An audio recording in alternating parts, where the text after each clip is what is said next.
ಹಾಂ ಹೇಳಿ ಸರ್, ಈ ಜಾತ್ರೆ ಮಹಿಮೆ ಏನೋ? ಸ್ವಾಮಿ, ಹಾಂ ಘಾಟಿ ಜಾತ್ರೆ ಹಾಂ ಭಾರಿ ಇತಿಹಾಸದ್ದು. ಹಾಂ ಇಲ್ಲಿ ಕೃಷ್ಣದೇವರಾಯನ ಕಾಲದಲ್ಲಿ ಕೃಷ್ಣದೇವರಾಯನ ಮಂತ್ರಿ ಹಾಂ ಅರ್ಧಂಬರ್ಧ ಕಟ್ಟಿದ್ರಂತೆ ದೇವಸ್ಥಾನ. ಯಾವ ಮಂತ್ರಿ? ಮಂತ್ರಿ ಓಬಳಯ್ಯ ಅಂತ, ರಾಜ ಕೃಷ್ಣದೇವರಾಯ. ಕೃಷ್ಣದೇವರಾಯ. ಹಾಂ ಹಾಂ ಕೃಷ್ಣದೇವರಾಯನ ಮಂತ್ರಿ ಓಬಳರಾಯ ಅನ್ನೋರು ದೇವಸ್ಥಾನ ಕಟ್ಟಿದ್ದಾರೆ. ಹಾಂ ಅರ್ಧಂಬರ್ಧ ನಿಲ್ಲಿಸೋಗ್ಬಿಟ್ಟಿದ್ದಾರೆ. ಹಾಂ ಹಾಂ ಆಮೇಲೆ ಕನಸಿನಲ್ಲಿ ಸುಬ್ರಹ್ಮಣ್ಯ ಸ್ವಾಮಿ ಹೋಗ್ಬಿಟ್ಟು ಪೂರ್ತಿ ಮಾಡಪ್ಪ, ಇದು ಒಳ್ಳೆ ಕ್ಷೇತ್ರ ಆಗ್ತದೆ ಅಂತ ಹೇಳ್ದಂತೆ. ಆ ಕ್ಷೇತ್ರ ಕಟ್ಟಿದ ಮೇಲೆ ನಮ್ಮ ಮೈಸೂರು ಮಹಾರಾಜರು ಕೃಷ್ಣರಾಜ ಒಡೆಯರು ಈ ಜಾತ್ರೆನ ಒಂದು ದಿನ ಎಲ್ಲ ಸುತ್ತಿ ಒಂದು ದಿನ ಎಲ್ಲ ಸುತ್ತಿ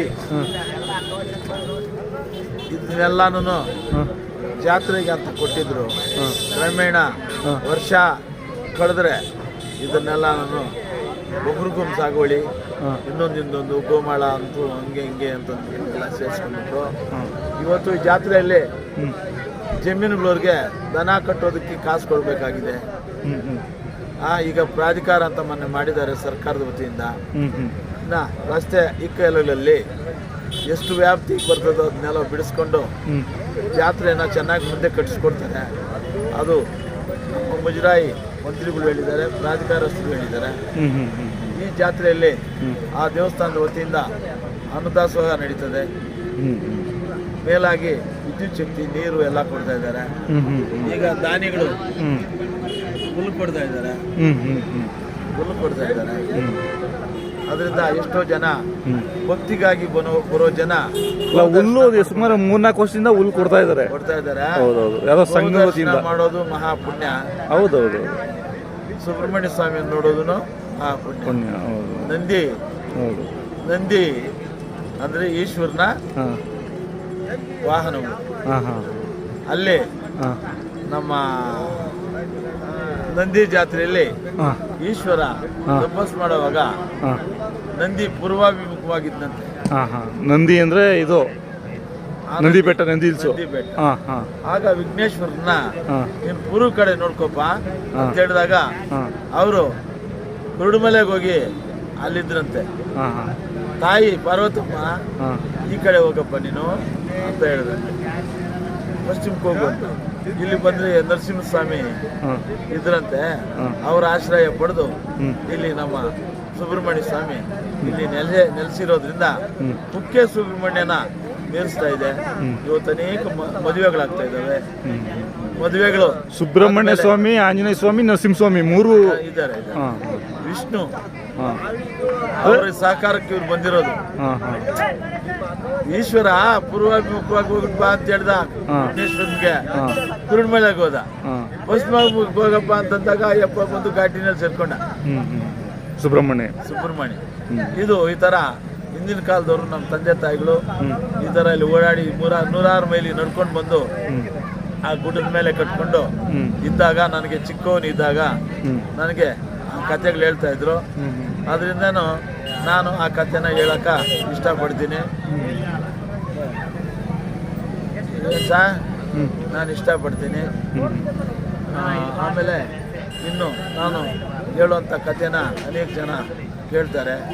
ಇಲ್ಲಿ ನಾಗರಕಟ್ಟೆ, ನಾಗರಕೊಳ ಇದೆ. ಇಲ್ಲಿ ಮಿಂದು ಸ್ನಾನ ಮಾಡಿ ಪವಿತ್ರವಾದ ಸುಬ್ರಹ್ಮಣ್ಯ ಸ್ವಾಮಿಗೆ ಪೂಜೆ ಮಾಡಿಸಿದ್ರೆ ಅರ್ಕೆಗಳೆಲ್ಲ ಪೂರೈಸ್ತಾರೆ.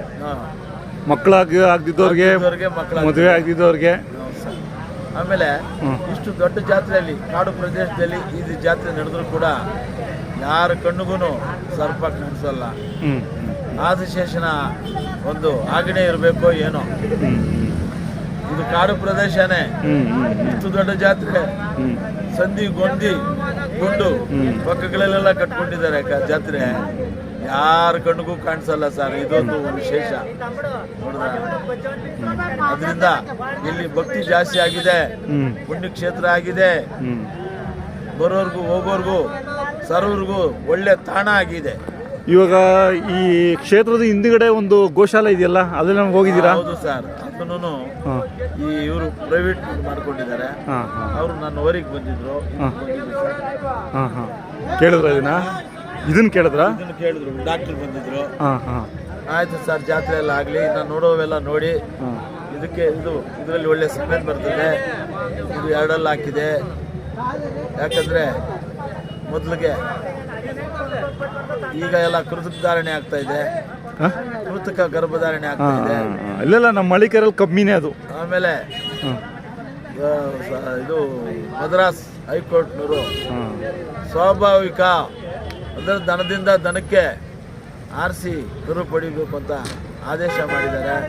ಜನ ಯಾವ್ಯಾವುದು ಪಾಶ್ಚಿಮಾತ್ಯ ದೇಶಗಳಿಂದ ತರಿಸ್ಕೊಂಡು ಕೊಡ್ತಾ ಇದ್ದಾರೆ.